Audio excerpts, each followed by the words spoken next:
म्हणजे पोलिसांनी त्याला संरक्षण दिलं आणि त्याला इथं आणलं. त्या संरक्षण दिलेल्या अधिकाऱ्यांचं असं म्हणणं आहे का ही बाब माझ्या हद्दीत घडलेली नाही. ऍक्च्युअली 10वा मैल ही ओझर पोलीस स्थानकाच्या हद्दीत येते. हद्द कुठलीही असू देत, पण ह्या व्यापाऱ्यांनी हद्द ओलांडली आहे. काय हद्द ओलांडली आहे? 4 महिन्यापूर्वी हार्वेस्टिंग केलेला द्राक्ष, काढणी केलेला द्राक्ष, त्याची एकूण मिळकत आहे 6 कोटी काही रुपये, पैकी 4 कोटी 68 लाख रुपयाचं येणं अजून त्या कंपनीकडे आहे. कंपनीची मालकीण आहे कोणीतरी, ती म्हणते की मी जर्मनीत आहे.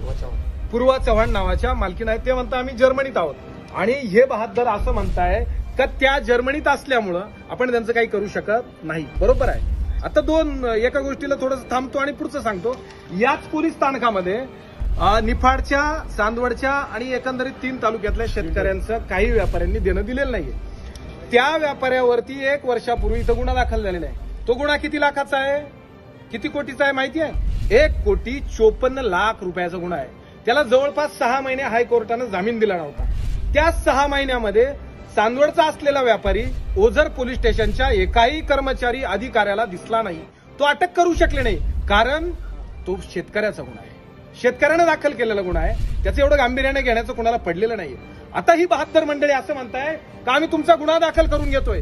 1,54 लाख रुपयाचा असलेला पहिलाच गुन्हा, त्या संदर्भात तुमच्याकडे तपासाचं एक कागद नाहीये. तुम्ही त्यांना अंतरिम जामीन मिळेपर्यंत तुम्ही वाट पाहिली, त्यांना धरून कोर्टासमोर हजर केलं नाही, आणि आज आम्हाला सांगताय का आम्ही 4,68 लाखाचा तुमचा गुन्हा दाखल करून घेतला. जर सांगा, जर 4,68 लाखाचा गुन्हा इथं दाखल झाला, 1,54 लाखाचं वाकडं काही करू शकलेलं नाही, झाट्यांचं काही कोणी वाकडं करू शकत नाही. जर्मनीत बसलेल्या त्या पूर्वा चव्हाण यांच्या का हाताशी लागणारे चांदवडचा 1,54 नाही यांच्या हाताशी लागला. मग आम्ही शेतकरी म्हणून काय भूमिका घेतली पाहिजे हे तुम्ही आम्हाला या ठिकाणी कळवा.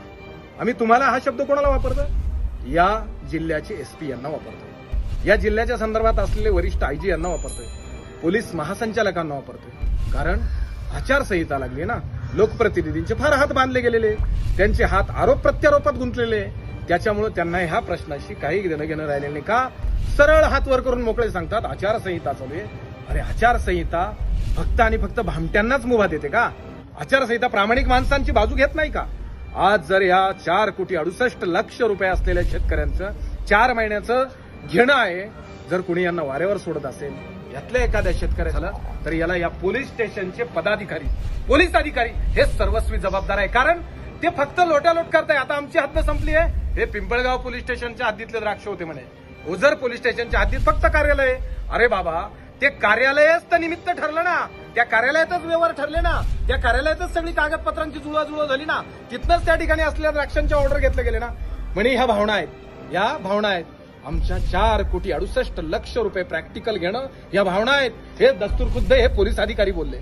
या पोलीस अधिकाऱ्यांना जर या भावना वाटत असतील, हा ड्रामा वाटत असेल, तर त्यांना याच पोलीस स्थानकातून जर त्यांनी हा आरोपी इथून हलवला, आमच्या दृष्टीने असलेला व्यापारी आरोपी झालाय, तो जर इथून हलवला आणि त्याला मोकळं सोडलं, तर ह्या भावना इथं प्रॅक्टिकली जगून दाखवतो. याच पोलीस स्थानकासमोर या शेतकऱ्यांचा प्रतिनिधी म्हणून नाही फाशी घेतली तर नावच गणेश निंबाळकर सांगणार नाही, शेतकऱ्यांचा प्रतिनिधी म्हणून सांगणार आहे. घेणार म्हणजे घेणार, फक्त यांनी इथून आरोपी हलवून दाखवावा, फक्त आरोपी हलवून दाखवा. आमचं साधं म्हणणं आहे, आम्हाला त्या व्यापाऱ्याचं घर दाखवा. आम्ही त्यांच्या घरी जाऊन मुक्काम करतो, आमची पोरं बाळ ढोरं सगळे त्यांच्या घरी जातो, आम्ही तिथं मुक्काम करतो. जोपर्यंत आमचं घेणं त्यांचं मिटत नाही तोपर्यंत आम्ही तिथून हलणार आहे. आम्हाला तेवढंच करायचंय. कालपासनं तो व्यापारी आणि सोबत आहे. या सगळ्या शेतकऱ्यांनी त्याला डब्बे दिले, त्याला जेवू घातलं, त्याची झोपण्याची व्यवस्था केली. हे सगळं करत असताना तो 112ला एक कॉल करतो आणि एवढ्या 4,68 लाख रुपये घेण्याच्या तावडीतून सहजपणे मोकळा हे अधिकारी त्याला करत असतील, तर ह्या शेतकऱ्यांनी या आचारसंहिता नावाच्या या प्रकारामध्ये कोणाच्या दारात तोंड आपटायचं हे मात्र सगळ्यांनी स्पष्ट करावं.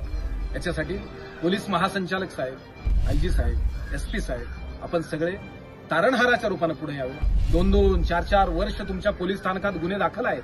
ओझर पोलीस स्थानकात आहे, पिंपळगाव पोलीस स्थानकात आहे, निफाड पोलीस स्थानकात आहे, चांदोड पोलीस स्थानकात आहे, अगदी वडनेर भैरव पोलीस स्थानकात आहे, दिंडोरीत आहे. सगळीकडे व्यापाऱ्यांनी द्राक्षाचे पैसे बुडवल्याच्या तक्रारी आहेत.